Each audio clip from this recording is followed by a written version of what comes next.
In the headlines, Norfolk finds its new school superintendent. Attorney General Ken Cuccinelli argues Virginia's lawsuit against health care reform.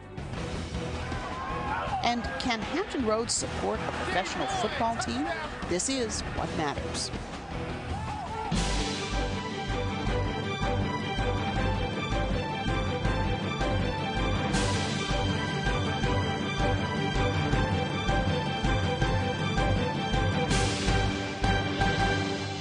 Good evening, I'm Cathy Lewis. We will cover the waterfront tonight, from education to healthcare to politics and sports. It's time for our periodic check-in with our editorial roundtable. First, we'll be talking about Sarah Palin's local appearance from one who was asked to stop blogging, conservative blogger and our good friend Brian Kirwin, a newsmaker this week. Later, Norfolk has a new superintendent, and it's unanimous. Well, actually, it's kind of a tie. The Attorney General is in federal court trying to turn back a challenge to his health care lawsuit.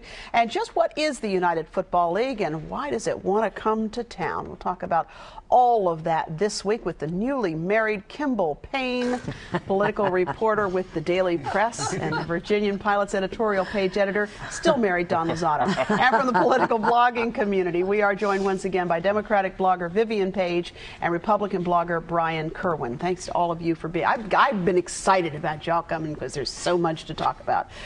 First, congratulations on the big wedding. Thank you very much. Back in May. Beautiful, beautiful event. I think we even have some pictures for our audience because you were kind enough to let us take a couple of them anyway to show the audience. So what are you going to do? There you go. What are you going to do? Now, see, your hair is actually no different here than it is right here. It's all sort of a truth in advertising. Beauty and the Beast, right? I like it. I like it. She is gorgeous, like the cake on the face there. Well done. So everything went well. You had good weather. Congratulations. The bride was happy and she said yes. Yes. And you know what the groom does? Show up and follow the directions. Yeah, there you go. There you go. There you go. Well, speaking of shutting up, Brian Kirwin, good to have you with us tonight. Great to be back. What a week it was for you. Oh, yeah. You were at the Freedom Fest rally, Sarah Palin in attendance. Pretty fun. Big event. Yeah. Big event. It was pretty, and the whole controversy started when we first got there because we've been told Sarah Palin's got these things in her contract. No pictures after the first 5 minutes.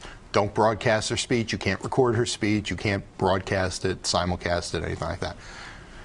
Yeah, we lived with it. A lot of speakers don't have that. Some speakers do. So we complied, and all we did was live blog, which meant, type commentary, running commentary while she's speaking. So you've got your computer screen up. Got the computer screen up, there with the laptop, typing away. 5 minutes into the speech, event staff comes over and says, "Okay, guys, you got to wrap it up." And I'm like, well, okay, I guess that means no pictures. And he goes, no, shut down the laptops.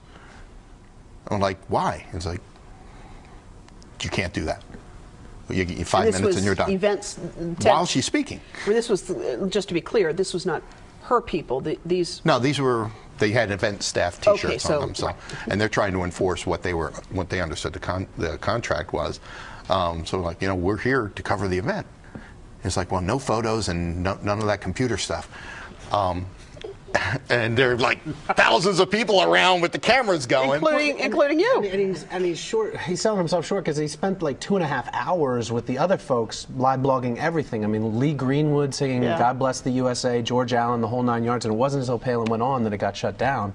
And I'm in the front row with a handheld trying to take notes on my foot. I mean, on my leg. And I taped the whole thing. If you were sitting back with us in the press section, you would have gotten shut down. Yeah, they probably But you're up there with tried. the crowd, and it's like, well, they're not bugging the crowd, but they're bugging the press. I got the whole 28-minute speech on video, and we posted it. I mean, I didn't sign any contract. I sent me a cease and desist. And probably the person who she would have been least interested in shutting down is you, right? She would have had me at the foot of the stage if she was there. I mean, she'd have had you on stage. And of course, the palindromes come onto the blog and they start attacking. The palindromes, I like it. The palindromes are coming on the blog and attacking us. You're not really Palin supporters. I'm like, okay, how many of you have been on TV defending Sarah Palin?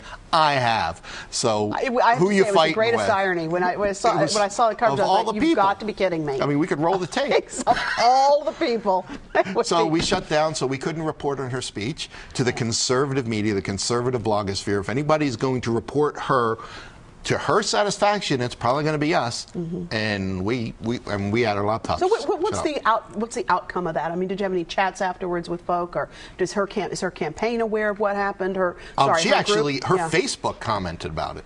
They said, well, I don't know what they're talking about because we didn't shut anybody down. It wasn't the Palin people who shut those people down. And it's like, well, and that's, of course, that intersection between event staff, and in some respects it gives you plausible deniability in some cases. Well, it wasn't us, it was them. And I think part of it is that there's still a heck of a lot of people there that don't know what blogging is.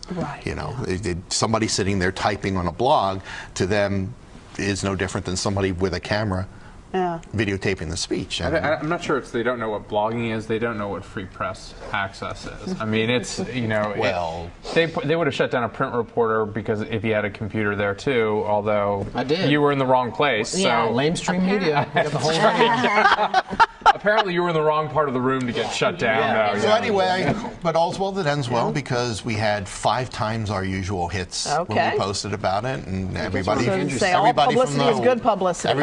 Everyone from the Washington media, MSNBC, the phones are ringing. Everybody wants to quote. That's good for you, right? So it's going. So hey, you know. Well, they say all publicity is good publicity, but I don't think that's quite the case in Norfolk Public Schools. Don Luzzatto, No, lots of additional publicity for Norfolk Public Schools this week around the botched vote on the new superintendent, and I'm using the term botched because that's what your reporting staff called it as well. Yeah, it was a weird one. The chairman of the board told us that told the news staff that it was a unanimous vote. 7-0. 7-0, except that one member wasn't there. And then it turned out to be a 3-3 vote, which, as far as I can tell, is a tie. And so they voted again this week and made it 5-0, and I'm not sure where the other 2 people were. So it's just the latest in a long line that we can go into exhaustively and spend the rest of the show on, of just missteps among the leadership of the Norfolk Public Schools. And perhaps most frustrating to me is that they see their missteps as somehow the fault of the Virginian-Pilot rather than in the mirror. So the ref from Ghana. Yes. You know what I thought was unfortunate about it is that, you know, the people of Norfolk have really been, I think, looking forward to this new superintendent. Absolutely. I mean, I think even people who say there are problems or aren't problems have said, look, let's wipe this slate clean and start over. This should have been a happy moment, and it just got bollocksed up in the end. In a way that was just really unfortunate. And it was, and it's frustrating, I think, to all the teachers who are doing a wonderful job educating kids. And there just seems to be a disconnect right now between the leadership and what's going on in the classroom. And it's affecting students, it's affecting teachers, it's affecting all the people who are, it's hard work to educate kids. And you know, you talk about disconnect. I got to tell you, I had several phone calls the morning after the reappointments to the school board, and of course Norfolk has an appointed school board, and council is the one who's accountable and responsible for that. There were 4 openings. 1 decided not to ask to be returned, and of the remaining 3, 2 were returned, including the school board chair. And I had several calls from people who were saying, "What in the world?" Does council not get that there's a problem here? Shouldn't there be some statement that's no, all right? Council doesn't get it. I mean, that's pretty easy. Council doesn't get it. They should have delayed the appointments to start with until after the new council took over on July 1. That should have been the first Was that step. possible to do? Absolutely. The existing members were resigning actually Billy Cook was resigning as of June 30th. The existing members' contracts term was up, but in the city charter you serve until you are reappointed or your successor is appointed. So it's not as if they couldn't wait until after July 1st to do this. And had they waited, I think we would have had a different decision being made. The council did appoint the chairman to a 1-year term to finish out Billy Cook's term, as opposed to a regular 2-year term. And then he was quoted as saying he didn't really know what that meant, that he would have to look into it. Well, yeah. I mean, the bottom line is that council had an opportunity to appoint 4 new people to a 7-member board. And if you think that council didn't take the opportunity, certainly they did not. The old council that is no longer in office as of today has decided that that's not what they wanted. And it's not the first disconnect in communication. I mean, if you think about going back to the beginning of the school year when they instituted a new floor under grades in the high schools, if they had simply talked to teachers and parents, they never would have done it. They certainly never would have settled on 61, and they would have communicated it far better. So the fact that the leadership of the school division is not hearing isn't a new problem. I was thinking about Dr. Bentley in El Paso having said, okay, I'll see you guys, I'm going to Norfolk, and then maybe not so much with the vote. I thought probably a good thing they took the revote on Tuesday. It's the poster child for elected school boards. Absolutely. Absolutely. I mean, there's your soundbite. You can talk about, well, they could have had the new council appoint the people, and that would have been better than the old council. The better thing would be let the voters pick who runs the school division. Because you're going to have elected people whose #1 concern in everything they do every day is education. But can't you make the same argument and say that it's city council if city council City council has a list. City council has a list of responsibilities. How high is education on their priority list? When you have elected people whose #1 job and #1 responsibility and accountability is education. Except that it was the #1 issue among voters, and if council didn't get that, then they weren't hearing. That's right. It was the single most important issue in the May elections, bar none. And if they didn't get that, then they're going to be responsible. And you had one person lose his seat, and it wasn't because of education. You're absolutely right. But that's the reason why they should have delayed the appointments to start with. At the very least, they should have allowed the new council members to weigh in on who should be on the school board. The mere fact, it's like they rammed it. It's like they don't hear us. They don't hear the people. They don't hear what's going on out there, and they just ram things down our throats no matter what. And there's nothing we can do about it. Well, it's going to be really interesting, and I hear what you're saying about elective school boards, but there's also an argument that says that people who are smart and capable, and there are more smart and capable people than those who are represented on the school board, let's be clear about that, won't run. They will not run. They will accept an appointment, but they will not run. And the other argument is you could get someone, if you chose carefully, that had the skill sets you were looking for coming in instead of... Well, this is the first time that Norfolk has ever even opened up the nominations for school board. And that was... This was the very first time they've even done that. Did they ever tell us, though, who all the candidates were? No. Did they hold the interviews at 7 o'clock at night where people could actually go and see the candidates? No. They had it at 3 o'clock in the afternoon as if we have nothing else to do. So, you know, Norfolk can... This was more pretending transparency than it was actual transparency, and the proof is in who they appointed. I think you get in really dangerous grounds if you say we'll get much smarter and capable people if we just got rid of these elections. I would trade the smartest, most capable person in the world to be on the school board for somebody who just listens. Well, and I think that's one of the key issues that's going to come out as this moves forward, is that you're hearing, I think a lot of people in Norfolk are starting to hear that kind of refrain, and that's something we're gonna hear down the road, no question about it. I tell you, you know who I think, speaking of transparency, is one of the most transparent people on the planet right now? Is Attorney General Ken Cuccinelli. Really, is that today, as we tape this broadcast, he is in federal court fighting to keep the lawsuit against federal health care going. And this guy he did our radio show this week, spent 20 minutes laying out all those arguments. No, I mean, anyone who's covered Ken Cuccinelli in the Virginia Senate knows that, you know, if you have a question for him, he comes to you, he gives you his personal cell phone number, he says, if you have any questions later on when you're on deadline, call me, I'll answer. I mean, he's not sending you through some flack or trying to dodge you, or someone who puts up something and says, oh, I don't really want to defend it. I mean, Ken Cuccinelli is going to be there, and he's going to answer your questions. You may not like the answers, but he's going to answer your questions. And today he was in federal court. The feds wanted to dismiss the lawsuit, Virginia's lawsuit against health care and mandated insurance policies. And he was on literally right before I came here today, he was on the conference call talking to reporters in the auditorium, explaining their rationale, explaining their arguments, how they're watching the Florida case and how Florida is watching the Virginia case. I mean, I'm not saying everybody agrees with him, and you know, it's fair, you go onto a college campus, see who agrees with him, but listen, he is more than willing to be involved in the back and forth. And the transparency is not new. He's been this way. He's been this way as long as I've known him in politics. He is right there. He's going to tell you what he believes.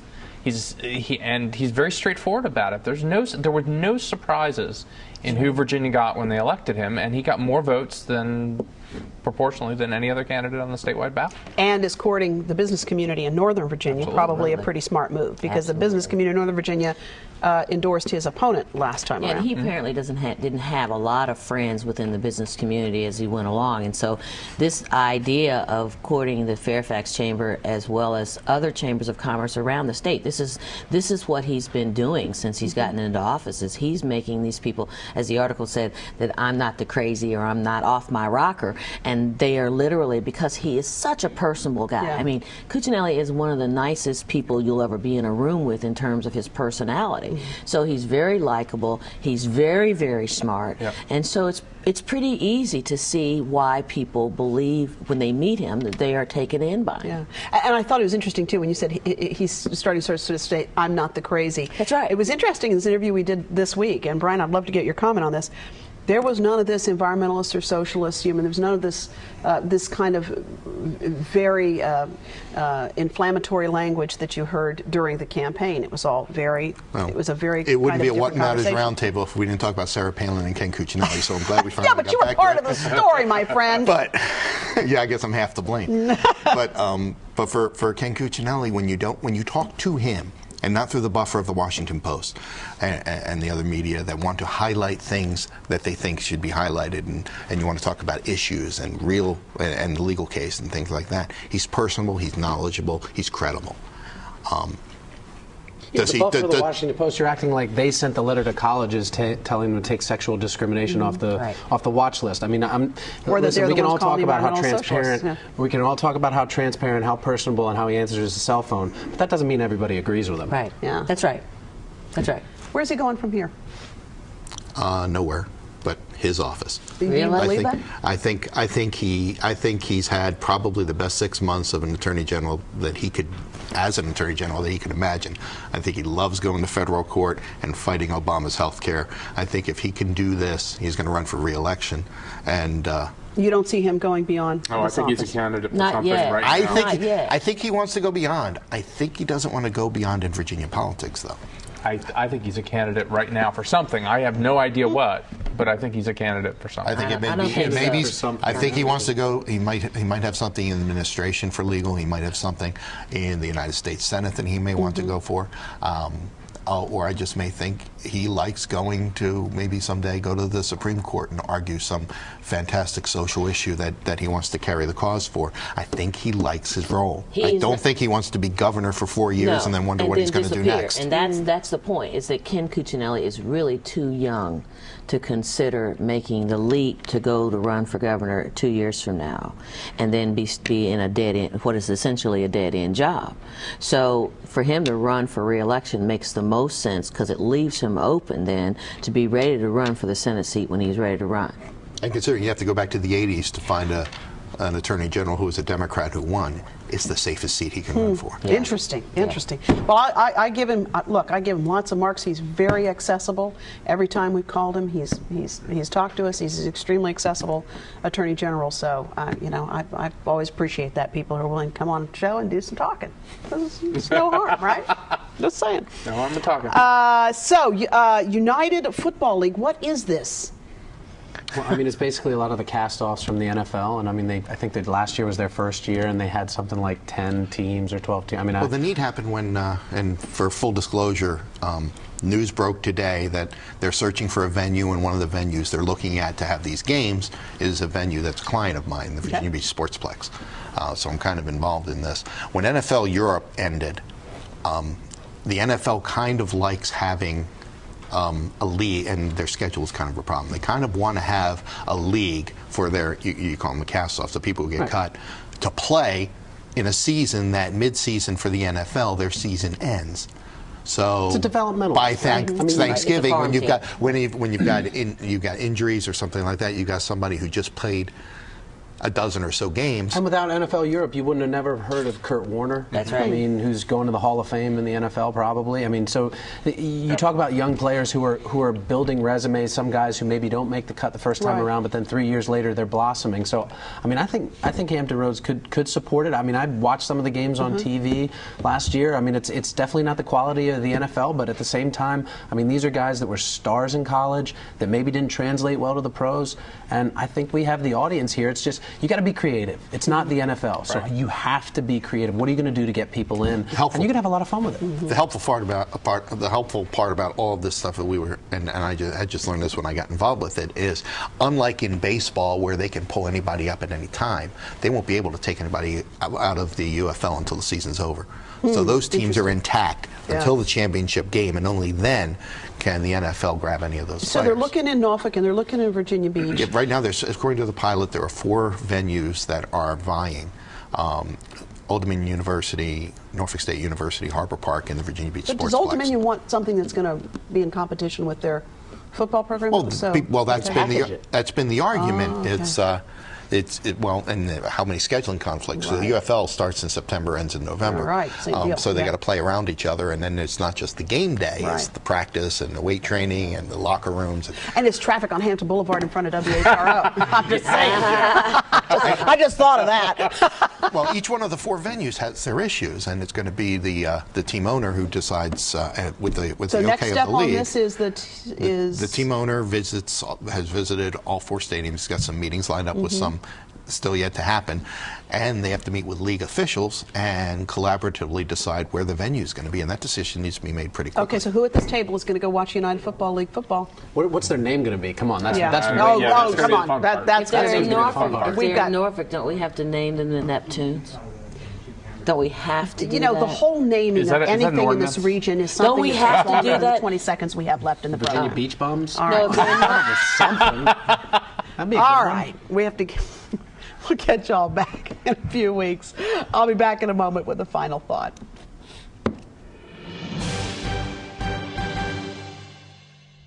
Norfolk School Board Chair Stephen Tonelson told Council last week that despite testing irregularities, accreditation failures, and an alleged culture of fear in the schools, he would be hesitant to say the board should have acted any differently over the past 2 years.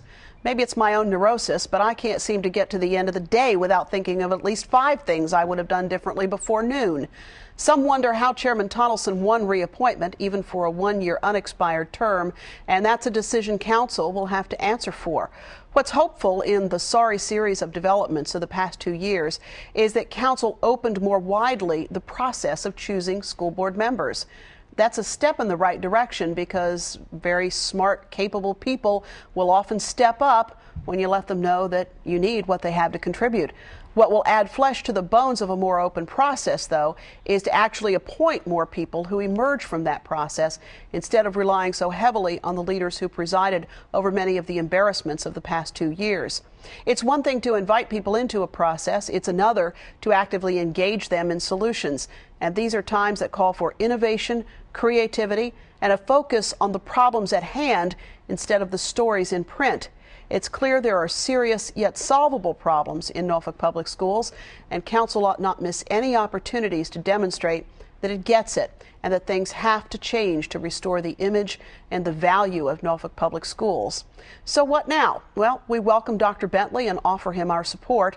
And despite the developments of this week, I am hopeful for Norfolk Public Schools because it sounds like Dr. Bentley is ready to roll up his sleeves and get to work, and not a moment too soon. Well, before we leave you tonight, the story of Michael Reagan of Harborton in Accomack County. Reagan is a local contractor, but with one lucky scratch on the ticket, he really doesn't have to worry about his next job. Now I want you to imagine buying a scratch ticket, scratching it, and finding out you had won $1 million. And that's just what happened to Mr. Michael Reagan of Harborton. Congratulations. Right here. Virginia's newest millionaire. Appreciate it. I'd had kind of a rough day that day. I just screwed up on a job that I was working on, and it was going to cost me money. I got some drinks, and he said, "You want a lot of tickets?" I said, "No, I'm not going to win anyway." Then I said, "Yeah, give it to me." Okay. Because, the day was already bad. She couldn't get worse. And that's how it happened. Kind of down a little bit. There you go. But you've done the same things for 30-some years, that day after day after day after day after day. What changes?